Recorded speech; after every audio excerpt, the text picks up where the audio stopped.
La parole. Mesdames et messieurs, bonjour.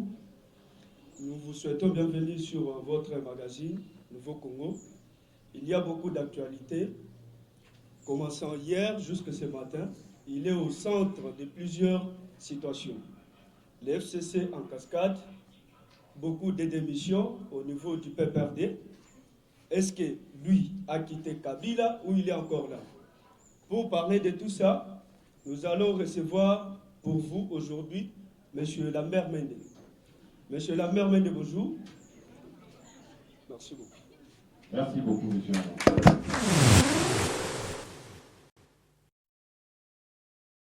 Masolo, n'a député, nous vous disons ceci.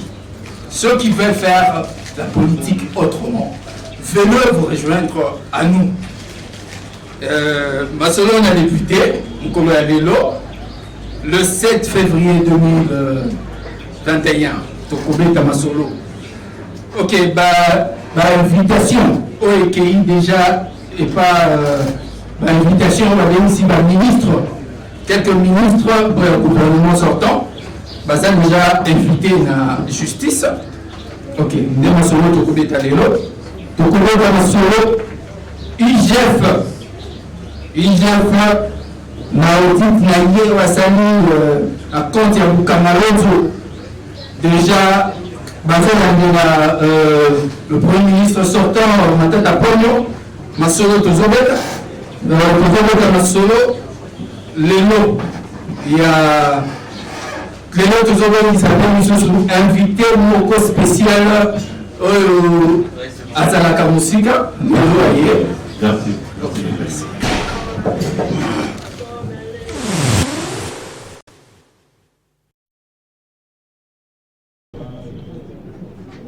Mesdames, Messieurs, bonjour et bienvenue sur les antennes de Tokomi Wapi Télévision. C'est bien le plateau bien aménagé de l'émission Masolo n'a député, une émission qui vous est souvent présentée par l'honorable député Eliezer Tambwe lui-même.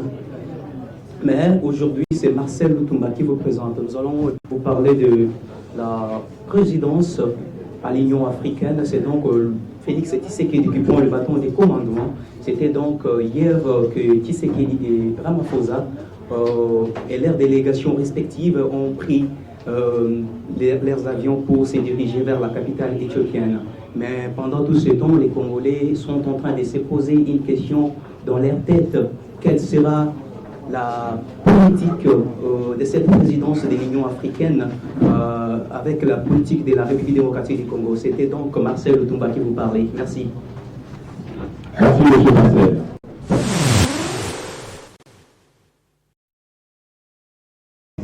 Ote na beno bampangi na beto nyonso ya kelanda tokomi wapi television moleke na kese nsambo ya mpesa beno bansango na beto na ndinga ya Kikongo mukepesa kinzonzolo na ngwashi na munu Jansin nsambo na bansango na ndinga ya Swahili. Asante sana pale popote mkutufuata. Tunamisalimia bwana rais wa nchi ya Kongo ni bwana Felix Antoine Tshisekedi Tshilombo. Eko pa kichwa gani kia Union Africaine, na vitu tunasema hivi kuko furaha kabisa sana kwa bandugu yetu ba Kongomani bote. Tunashukuru sana tuma mwansamba kimwe majima kwa sendi mbele mundondo wa mumu ya tukujali kwa mbuneje kwa se fumo murudiki wali tunga jetu kimukelenga Felix Antoine Tshisekedi Tshilombo bujino kumutu kwa malu konsonda bali tunga letu ya Kongo mungalata idi sankanji kwenzeka jabuni na impact nyonso pe idéologie Masolo eza kitoko makasi mokonzi mboka Felix Antoine Tshisekedi Tshilombo aza deja na mutu vraiment pona ko yeba lolenga nini ya kofandisa Masolo ya Union Africaine ezala kitoko makasi pe to pesi merci na bande ngona biso nyonso ba oyo balandi biso sans oublier Pochi charmant excellence pona musala kitoko ya kolongola chômage na kati mboka na biso to pesi bino mbote bino nyonso. Merci beaucoup.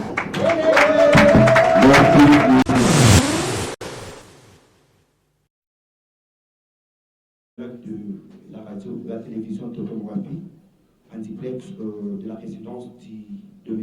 l'honorable Eliezer Tambwe. Comme d'habitude, notre émission est penchée sur l'intérêt de la population. Donc, nous ne sommes pas d'accord avec les gens qui sont gourmands de la volonté du peuple. Alors, aujourd'hui, nous allons ouvrir notre information par l'information de notre pays. Après nos 6 années, précisément 50 ans, 54 ans après la République démocratique du Congo, par l'épée de son président de la République, Excellence M. Félix-Antoine Tshisekedi Tshilombo, la RDC a obtenu la suprématie de la présidence de l'Union africaine, qui est pour nous historique, juste après 54 ans. Aujourd'hui, nous sommes très fiers de voir notre pays à la tête d'une si grande autorité africaine. Et aussi, par cela, une autre information, c'est par rapport à un accident qui a eu lieu, le week-end dernier, sur la route qui va vers Pompage. Il y a eu un accident qui a eu, les gens ont perdu leur vie. Par l'enquête de la police, nous avons retrouvé un corps dedans. Malgré tout le péripéties d'informations, l'information qui est exactement qu'une personne a été retrouvée à bord du véhicule et les autres, la police est certainement pour faire la recherche. Je suis M. Gédéon Toumba. Je vous remercie. Merci, M. Gédéon.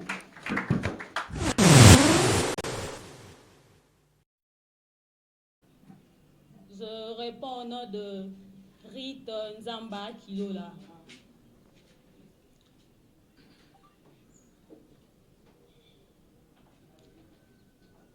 Mbote Nabino Banson balandi ya émission Tokomi Wapi Masolo na député.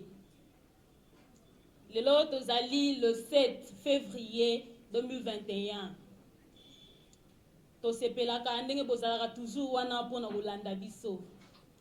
Mokolo ya lelo honorable Léziard Tambwe akitaki na équipe na ye mobimba nde bomesano ndenge ezalaka. Bolamu na ye akititi na masina kuna na mapela kotikela bana bitike ya kolia ya komela pe ya kolata kaka ndenge ya lobaka pesa sourire pesa ndeko sourire toloba te tolanda biso nyonso. Merci. Merci.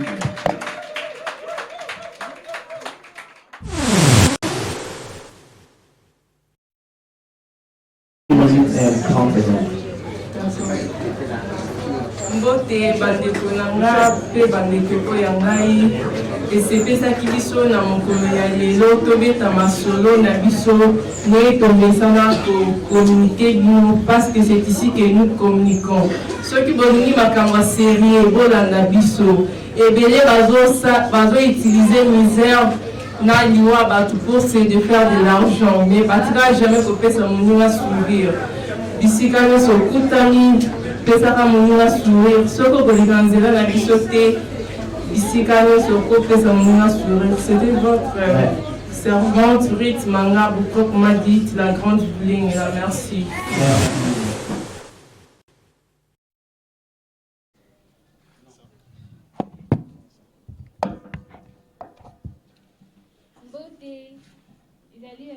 Izali ya bino bongo Zumba Vodelive. Leo na yiko lobela l'émission Tokomi Wapi Masolo na député. Yiko lakisa bino ndenge papa biso Eliezer azali kosala bolamu na pesa moninga sourire. Bambongo na bino ozali koliango oyo kosala ngo na makambo mabe mais honorable na biso Eliezer député azali kosala bolamu azali kosunga ba orphelin azali kosunga ba handicap azali kopesa bango sourire. Yo mtozana bambongo nao ezangi eloko ya kosala yaka lango soko mone kolekana ata ate likata na nzela mosusu po tosunga ba orphelin baza na posa bazala pe bato bakoka banduka baza pe na posa basurvivre na mokili oyo pesa moninga sourire. Merci. Merci madame.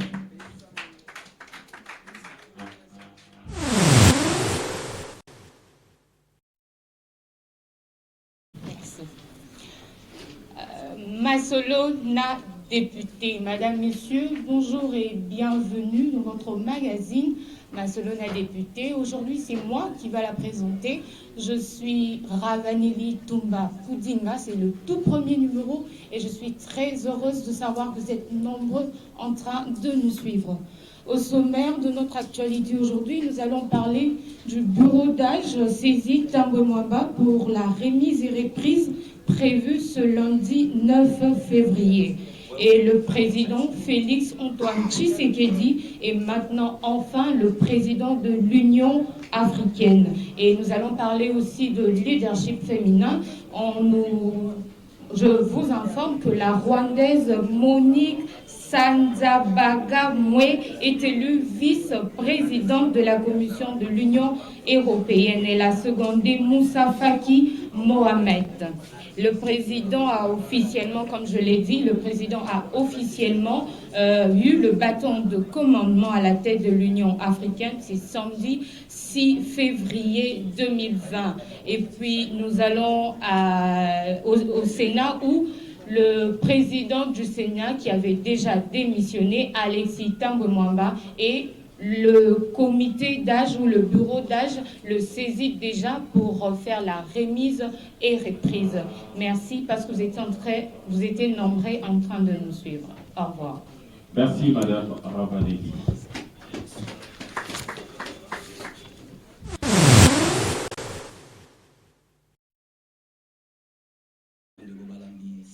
tokomi wapi ezali ngai ndeko na bino edilwa ba mulunda moya telemi lelo liboso na bino mpona kopesa bino sango oyo epesaka bino ndeko Eliezer mwana mboka.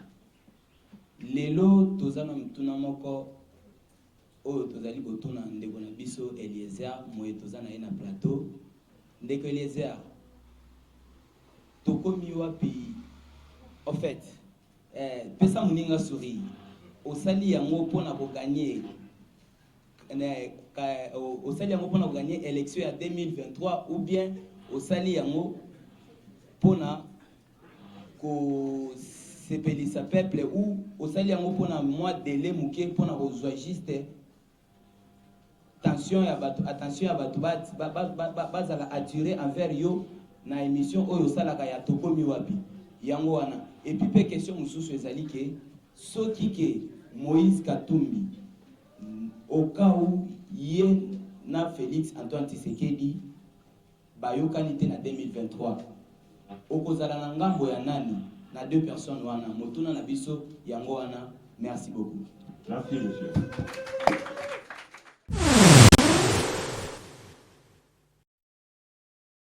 Jérémy Biaïkalala. Je suis très ravi de savoir que vous êtes nombreux en train de suivre notre émission Masolo, la députée. Notre émission d'aujourd'hui va être axée sur l'accession au pouvoir de l'Union africaine par le président de la République démocratique du Congo, Félix Antoine Tshisekedi Tshilombo. Masolo, la députée Nabiso Elelo, nous allons parler avec l'honorable Eliezer Thambwe, qu'on a toujours l'habitude de voir sur ces plateaux en train de mener cette émission. Et beaucoup de peuples congolais se demandent sur ce que l'honorable Eliezer Thambwe a toujours été en tant que présentateur de cette émission. On sait qu'il défend beaucoup plus le côté du président de la République, Félix Antoine Tshisekedi. Alors, monsieur Eliezer Thambwe, vous pouvez nous dire pourquoi êtes-vous toujours à côté, ou soit vous parlez toujours en faveur du président Félix Antoine Tshisekedi, alors que nous savons que vous étiez, pendant le moment des élections, à côté de Martin Fayoulou, du côté Lamuka. Et c'est ça notre première question. Pour le reste, nous continuerons dans le prochain numéro de notre émission. Je vous remercie. Merci, monsieur.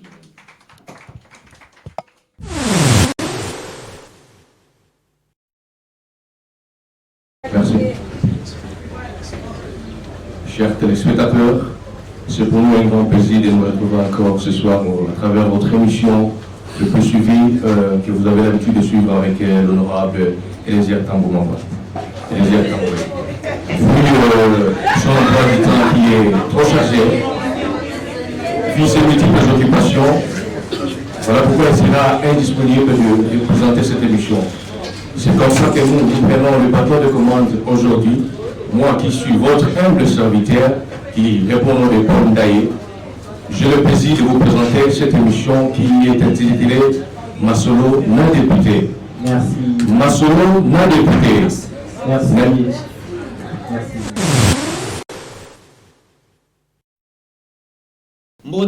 Mbote bandeko oya ngai ba oya Congo oya libanda mboka ngai Joli Patrick Chibango tukutani lisusu ndenge tomesana mwa interaction esalaka mwa elengi tolobi na bato boye oza na posa makambo ya serie oza na posa makambo ya mboka na biso landa biso oza na posa bafingi boye balobi boye oza na posa babeze kende esika mosusu mais biso toalia masolo na député esungaka biso mpona koinforme bino mpona koservir bino eno kose servir masolo na député esungaka biso mpona koapprendre comment faire la politique autrement na devise na biso pesa moninga sourire propre à honorable Eliezer Tambamposhi Charmant.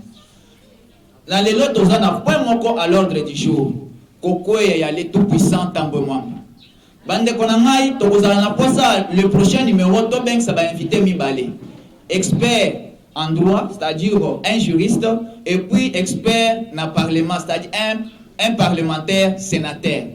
Na yango mutuna na biso na suka tokotuna ndenge parce que moni Tambo Mwamba kwei ye moko a tomboli maboko. Mais tomoni Sami Badibanga azongi atikali. Bon, bureau d'âge ils ont continué. Si au moment où le premier vice-président du Sénat reste et le bureau d'âge reste, maintenant qui doit présider, est-ce le bureau d'âge va continuer jusqu'à finir sa mission? Nayango na prochain numéro tokoyamba ba invité na biso Mibale. Totondi bino botondi bobo numéro na biso 240 plus 243 99 83 11 333 et 32.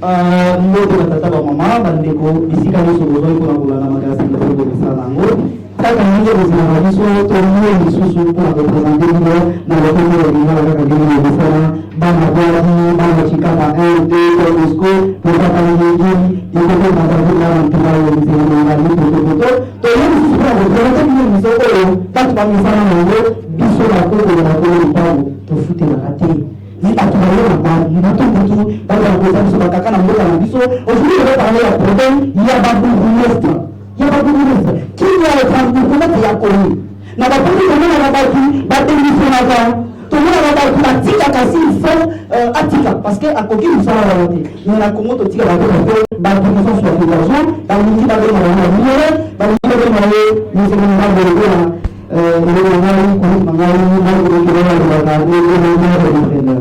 Vraiment, il va pas ici.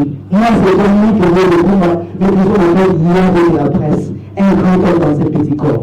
Donc, nous faisons un magasin parce que nous sommes les gens de partout où vous êtes, de la révolution jeunesse, suivre ce reportage, il y a la commune, nous commune la commune de Bumbu, une commune située au centre de Kinshasa, mais reculée.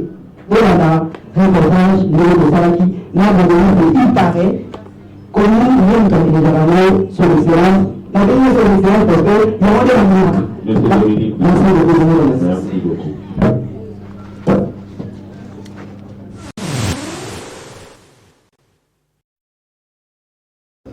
topesi balandi nyonso ya tokomi wapi mbote mingi baoyo balandaka émission ya masolo na député toyebi ete ntango tozoloba masolo na député tozala kotalisa bino oyo eza moko ya bosolo oyo elekaka na mboka na biso ya Congo poke tozala pembeni na bandeko biso nyonso ya bakongole poke boyeba makambo nini oyo ezoleka na mboka na biso ya Congo.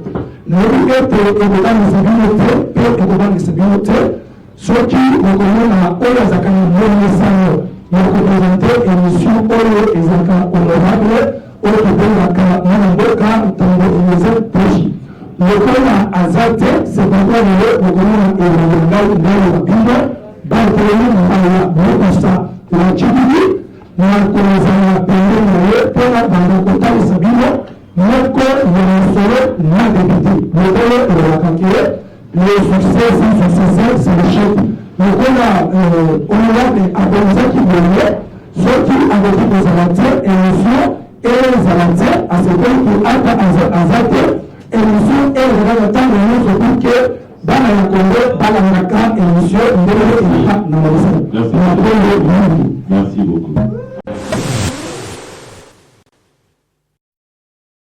Chers téléspectateurs, Nous voici de nouveau dans un autre numéro de l'émission Nabiso Tokomi Wapi.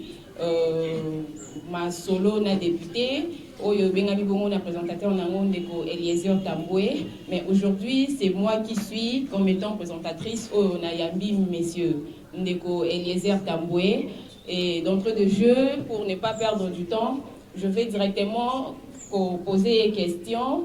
D'abord, je lui dis merci d'avoir répondu à l'invitation de son émission, de notre émission, parce que c'est un Congo.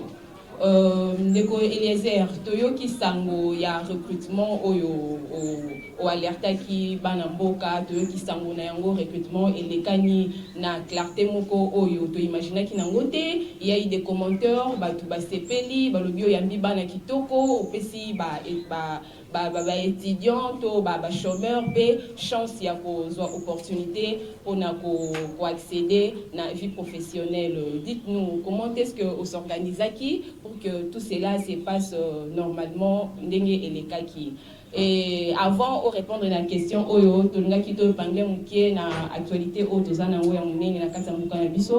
nous avons vu notre président, son Excellence, M.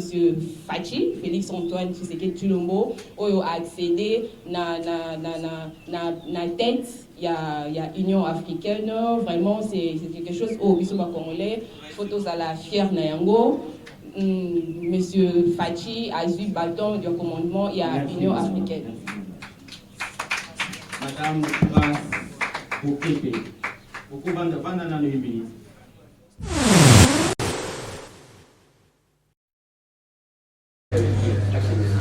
Bonjour, chers téléspectateurs de partout de vos CV. Nous sommes sur les antennes de Tokomi Wapi Télévision. C'est monsieur Eric Bolalati-Kangou qui est devant la caméra cet après-midi.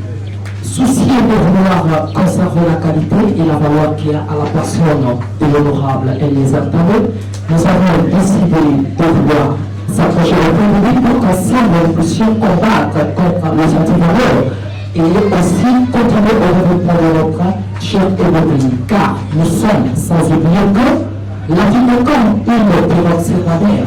Nous ne savons pas comment est-ce que nous pouvons s'y connaître, raison pour laquelle nous sommes censés travailler diarinement et jour le jour pour que demain ou après-demain, nous ne puissions pas regretter l'argent pour laquelle nous nous sommes retrouvés au pays et surtout de l'absence de nos héros. Je vous rappelle que c'était votre serviteur Eric Boilala. Nous retrouvons avec vous au prochain numéro. Je vous remercie. Merci, monsieur. Merci.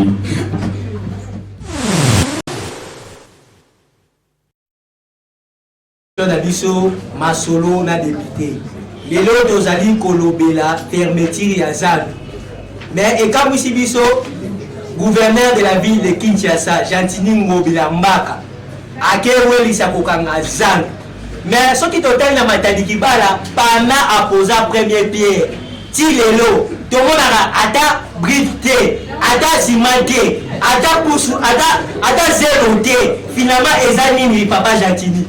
Papa Jantini, avant au Kangaza, au Wéleno au Kangazano, si il s'agit de Matadi Kibala, au marché moderne, Patukuna, des opposants première pierre, Tilelo, Atelo Moroté. Finalement, ils na Congo, Pambo Zopunga, Basoda Kuna Bawafuta Maté, 62 000 francs. Mais au Pungi, ça va 12 millions, 7 millions, et les autres qui ne voient plus, ils habitent vraiment. C'était votre humble serviteur Ezekiel Beno Mouizal.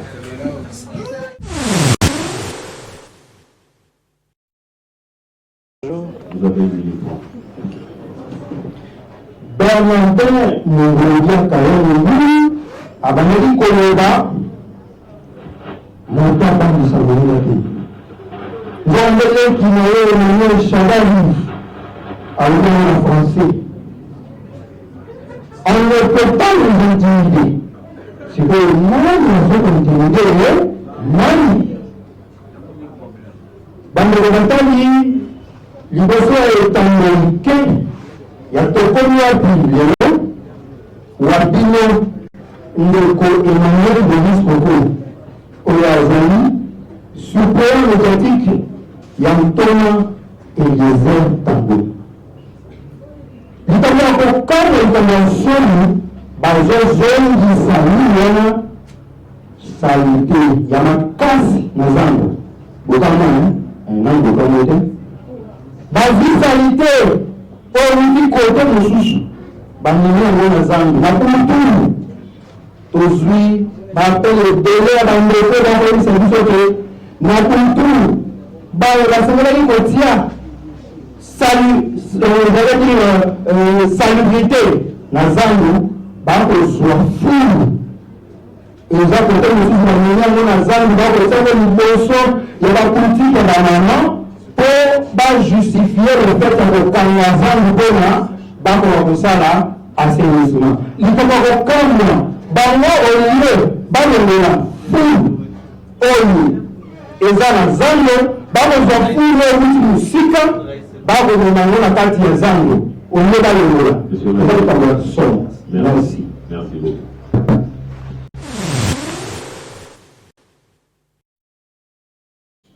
Bonjour bandeko na ngai napesi bino mbote ba oyo nyonso baza kolanda biso na mikili ya libanda na mboka na biso na ba province nyonso oyo eza na suka mboka napesi bino mbote. Masolo na député ngai ndeko na bino Eliezer Tambwe oyo abetaka na bino chaque fois ou soit chaque pokwa oyo atalisaka bino niveau ndenge nini mboka ezokende. Tobandi initiative oyo lelo te toza mpona peuple pouvoir na biso tokolite ti peuple congolais azala à l'aise. Situation couvre-feu bapolisier bakomi komaltraité peuple congolais. Peuple oyo bozofaire souffrir wana eza bango nde bazosala biso tobengama bachef de l'état, bango nde bazosala biso tobengama badéputé. Mais policier akomi kozwa peuple congolais lokola motu moko azanga valeur. Policier azo ridiculiser peuple congolais likolo ya cache-nez, azo brutaliser, azo maltraiter, azo bosala ke aza citoyen ya mboka na biso. Tokolinga biloko ni modèle wana te. Nalobaki tokobundisa bino tina so. Pouvoir oyo tozwaki yango na makila na motoki ya peuple. Et bon, nous moko vandi onganzami, olobi non, je suis l'ami du chef. Na lobi na ozala ami à chef de l'État. Na ozala ami na été. Na oui, fais ça facture pour Kabouan.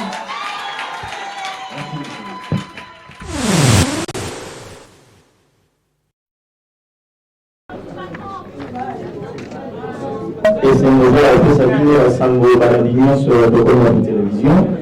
Et c'est nous avons conduit dans notre réserve et béni de ceux habitants de Kémabino pour la colonne par Sango Yalero. Alors, maintenant, il y a toute télévision que Bassanga Biso le du soleil n'a député de reprendre Sango n'a pas connu mal. Il y a un de la une population à cause de la gouvernance qui a aujourd'hui. Parce que la population, comme ça, le gouvernement à la taille, on a repris sa population et si maquillée. Nous avons toujours atteint la conscience de la vie des gens pour la cette fois-ci, au tient de tout enseigner la visite Sengeli et puis on va aller tout pour rappeler que l'union sur la pays n'y a pas conduit. Pas quand même la conscience pour la processer quand la procédure dans l'autre, mais quand il s'avance la vérité quand il faut.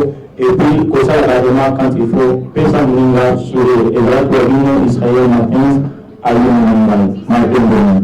Merci, monsieur.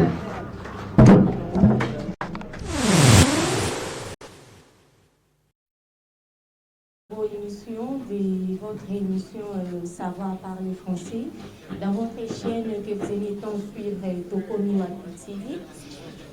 Aujourd'hui, on va partager avec vous, parce que j'ai essayé de peindre quelques mots ou bien quelques verbes qu'on a l'habitude d'utiliser mal. Aujourd'hui, on va partager avec vous. On a tous l'habitude de dire que le président de la République a parlé un discours, par exemple, ou bien le président de la République a fait un discours. Mais en vrai français, on dira que le président de la République a dit un discours. Autre chose aussi, on a tous l'habitude de dire écrire un rapport, par exemple. Mais en vrai français, on ne dit pas écrire un rapport, mais plutôt rédiger un rapport.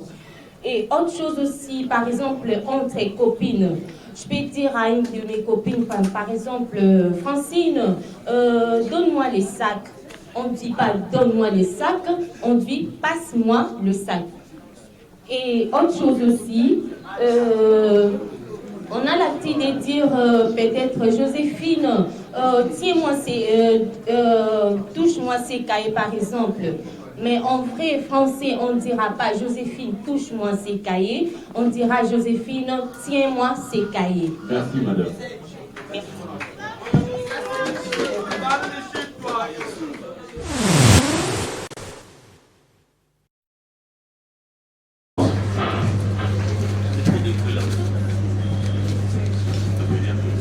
Mbote mingi bandeko balandi ya radio télévision tokomi wapi eza bongo émission na bino oyo bolingaka mingi masolo na député ya mokolo ya lelo tokolobela mingi mpenza basujet mibale ya liboso oyo etali ndenge oyo etali kingo peto instruit par le gouverneur tokolobela mpenza tokoépingle sur bokangeli ya marché où les amis peuvent consommer les amis dans la mboka surtout que pendant période où il y a coronavirus pandémie où ils ont battre vraiment à l'échelle mondiale et puis ils ont vraiment difficulté dans l'économie de l'organisation.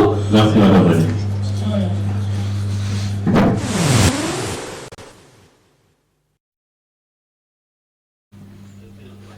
Mbote bandeko balandi ya émission na bino bolingaka mingi masolo na député ezabongo Déborah Cham, autrement dit la mams de la presse congolaise.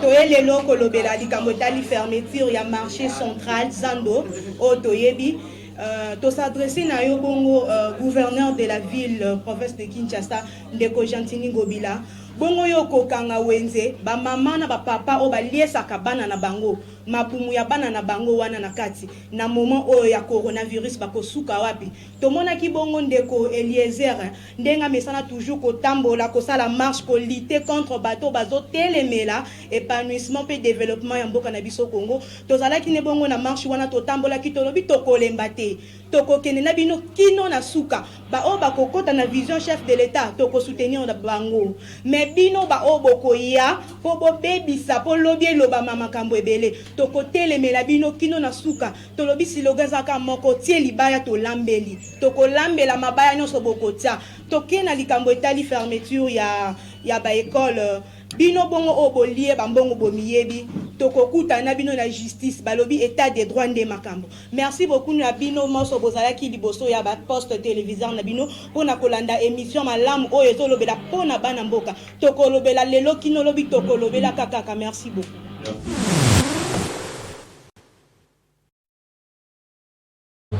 Ya tokomi wapi télévision pe na émission na biso oyo ya masolo na député ngai ndeko na bino mwana mboka Davina Atina Otonde azoprésente émission ya mokolo na lelo émission na biso bana mboka toyeba ete esungoka biso na koyiba banani oyo biso tovotaki mosala nini oyo bakendeki kosalela biso na parlement bana mboka cette fois-ci nous doit constater pour la bassin pour la parasole au voter mais azosala te mosala oyo otindaki ye eyami bale tokolobola makambo ya nzala ya mboka parce président de la république alobaki cultivons les sols et les sous-sols eske maloba ya président tozotosa ministre ya agriculture asalaka nini? Merci madame Davina.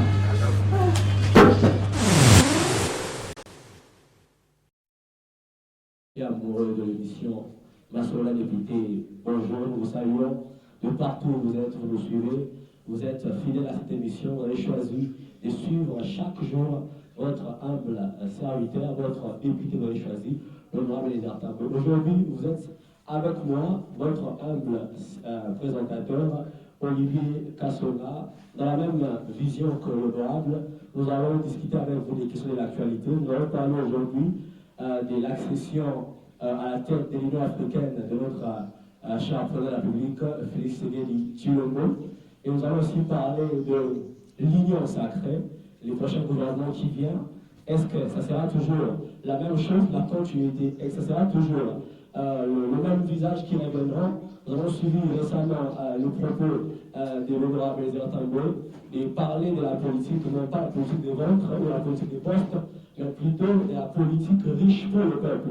Et nous allons aussi parler des actions sociales. Nous avons vu récemment l'honorable Elisère Tamboué auprès de la population pour remettre des choses roulantes pour les handicapés et tout ça dans cette émission. Voilà, nous avons été nombreux à suivre l'émission Masolo la députée. Voilà, nous sommes arrivés à la fin, nous vous remercions. Nous remercions aussi notre... Merci, monsieur Castel.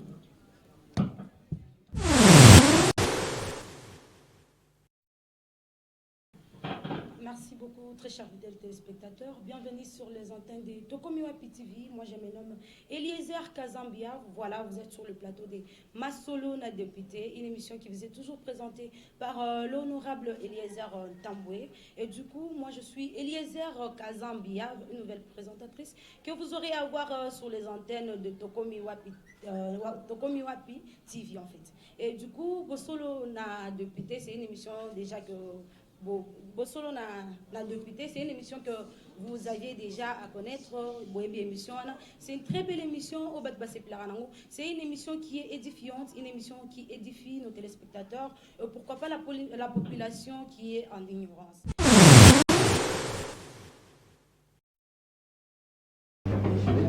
Mbote na bino bandeko nyonso ya tokomi wapi na émission na bino lisolo na masolo na député. Émission ya lelo eza bongo présenté par ngai madame Kapenga Malou. Et bien na mokolo ya lelo ba imboka tozolobela bongo lolenge nini mboka na biso Kinshasa ngomba na biso ya Kinshasa etondi na bosoto pe salite. Ndeko Gentini Ngobila. Tangu ba votaki okomaki bongo gouverneur ya ville province ya Kinshasa eloko ya liboso oyo olansaki ezalaki bongo Kimbopeto wana tolongi toyeba ezalaki bongo slogan to ezalaki vraiment eloko oyo emataki yo na motema mpona kobongisa ville province ya Kinshasa. Et ya mibale continuez. Et bongo ya mibale nalingi nayeba est-ce que ozwaka pe temps ya kotambola vraiment na bacommune nyonso tu ya Kinshasa. Eh bien merci beaucoup na bino nyonso baebolandi biso tokutani bongo na mokolo ya nsima. Merci madame.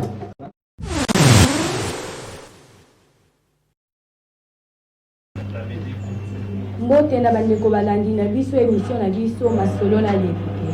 Ndenge tomesana koyambela bino ba différents députés oyo basirkulaka na plateau na biso lelo na bademande na bino bosengaki toyambi moko ba député na bino oyo bosengaki. Bonjour monsieur Tamboué Eliezer. Motuna na ngai ya liboso eza boye uta bavota yo ti lelo est-ce que ozonga déjà na base mpona koremercier bango. Deuxième question na ngai eza boye oprometaki biso ke oza molobela population ke na parlement mpona kokanga monoko te uta yo kenda na parlement nayebi te soki okenda kolala bapongi lokola badepute mosusu oyo badai kokritike avant ozala depute to ndenge nini. Troisième question na nga eza boye pandémie ya covid-19 depuis bandi tomoni eparalysé baactivité ebele bino take baparlementaire bozopropose nini na gouvernement mpona kolonga pandémie wana. Quatrième question na nga eza boye toyo lobaka na biso tokomi wapi biso mpe toza na mposa toyeba oza wapi. Merci.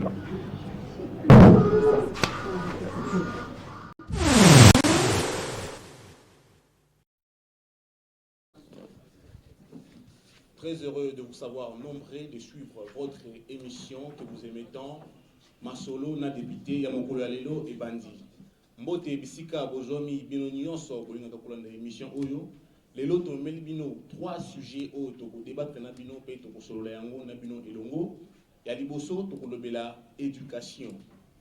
Ya mibale tokolobela démission ya Alexis Tamboué Mwamba.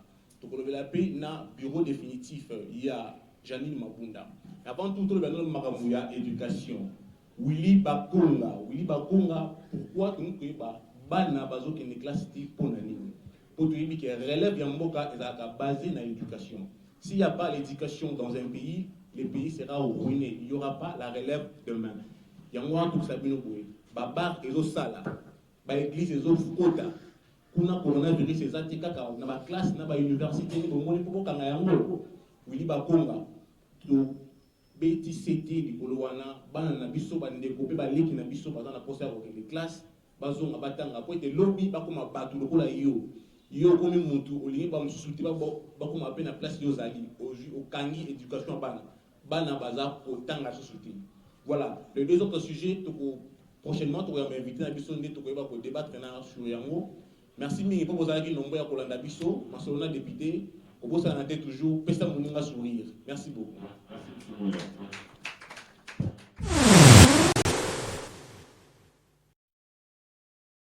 Bonsoir très chers téléspectateurs de la radio-télévision Tokomi Wapi TV. Ce soir, nous sommes là devant vous comme d'habitude pour na kotalisa bino makambo o ezali koleka na mboka na biso. Esika nyonso bozwami ezala libanda ya mboka, ezala na kati ya mboka, kino na fin fond ya République démocratique du Congo. Toyebi ete bolandaka biso mingi, tozali na posa ya kopesa bino information. Ezala ba mama na biso bazali na suka o bakotaka bilanga. Tozali na posa ete boye ba réalité ya makambo eza koleka na kati ya mboka na biso. Ya liboso tokolobela kokoma ya mokonzi ya mboka na biso Félix Antoine Tshisekedi Tshilombo à la tête ya Union africaine. Quels sont les enjeux? Quel est l'impact ya kozwa présidence ya Union africaine et ko profiter na nini na mboka na biso et ko profiter na nini na développement ya Afrique o ezali continent na biso. Pe tokozanga te kolobela likambo o ezali ko créer mbilinga na mboka na biso bana mboka nde bosili koyeba yango. Après chute ya gouvernement ya Sylvestre Ilunga Ilunkamba professeur o asili bon kotika kiti na ye. Quelle sera la prochaine étape? Gouvernement o ekobima toza kozela bino ba honorable ba ministre o bakoya nini ya sika bino bokomema na kati ya mboka na biso. Merci. Parce que merci monsieur.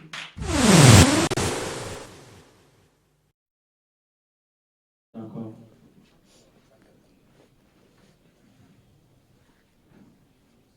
Chers amis téléspectateurs, amoureux de Masolo na député, bonjour.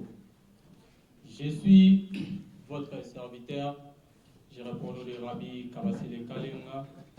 C'est moi, Ngaini Moutou, na présenter une émission à Lelo. Lelo, Tobet Masolo, il y a détournement au Elekina Sénat. IGF a payé Tamumamba 5 jours à justifier Mbongo Oyo Azwaki, ce qui a salaki nango Nil. Bandeko, il faut voir régime en place où il y a président Félix Tshilombo Fachi Béton et Boyi Makambo ya détournement. Tambo Mamba, il faut assez justifier ce qui était Boloko et Rolandaï. Papa, Boyo Kassoni. Oyo Mninga Lobaki, on ne peut pas nous intimider. Donc, Boyo Kassoni. Il faut prouver biso et bisabiso mbongo wana osaki na mo nini mbongo ya moka coronavirus ya koto économie ya moko faisait stable yo mbongo zi osali na mo nini.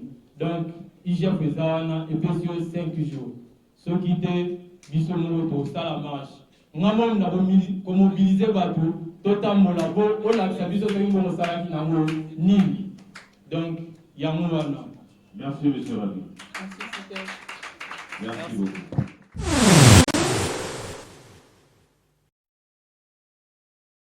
Président Rosalie pour saigner la partie Mosso, et ça la région de presse, la région de la Monta, la région de la PPD, il a dans la commune de presse, ils sont mis sur toute la Zalafina, pour que la après, Makamuko Sogazigambe, vous allez poser un bateau dans le Kota, pour la Monissambo, Makabako, Bazoya, pour la poche de la route, Makamangania, Katobori. Merci, Ezra, c'est pour côté, Jim Mavula. Ngaï, merci. Merci, monsieur G.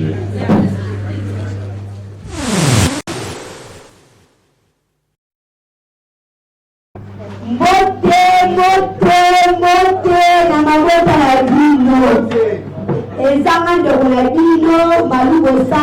Langa, la femme démoniaque. Elle dit que le carreau regarde dans le milieu. Et tout pas dans les zéros, puis capé. Gaïo, servante Nabino, et Liboso Nabino pour présenter l'émission Masolo na député. Au Congolais, je suis allé Banaki. Tozo préparé pour la première ministre. Ministre Tozo Lingatozwa. Et la ministre la Kalate, le Tobayate. Et la ministre Otobako ministre Longine, peuple ACP là. Et ça dit que oh, on a la salle pour tout ça. Tobaya Bino. Ils appellent ça Pepa Vanda oui. Travail à moi, une salle et bandit. Merci, madame. Ok.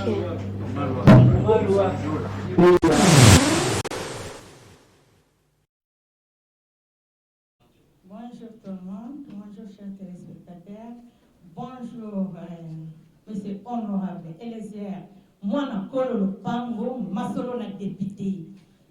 En tout cas, Nazane Sengo Makasi, je suis vraiment très ravie, très contente de se mettre, de me présenter aujourd'hui, le 7 février 2021, sur la chaise de l'honorable.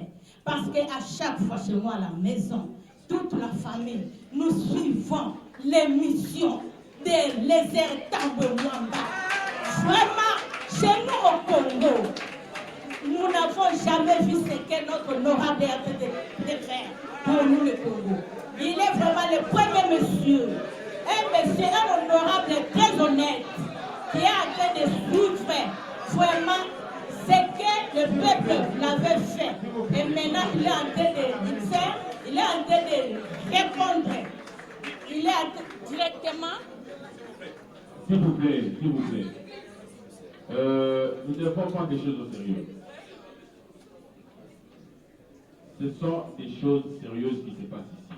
S'il vous plaît. Laissez l'ami s'exprimer comme il veut, ou comme elle veut. Merci. Tolérance, s'il vous plaît. S'il vous plaît, je disais ceci, je suis très ravie parce que la chaise ici, vraiment, c'est déjà toute une humiliation. C'est l'honorable qui nous a fait passer sa chaise. À chaque fois, c'est lui-même qui se présente et nous, nous sommes les invités. Mais maintenant, aujourd'hui, moi, je me présente sur la chaise. Je suis devenue à la place de l'honorable et l'honorable est sur la chaise. Je vais dessus.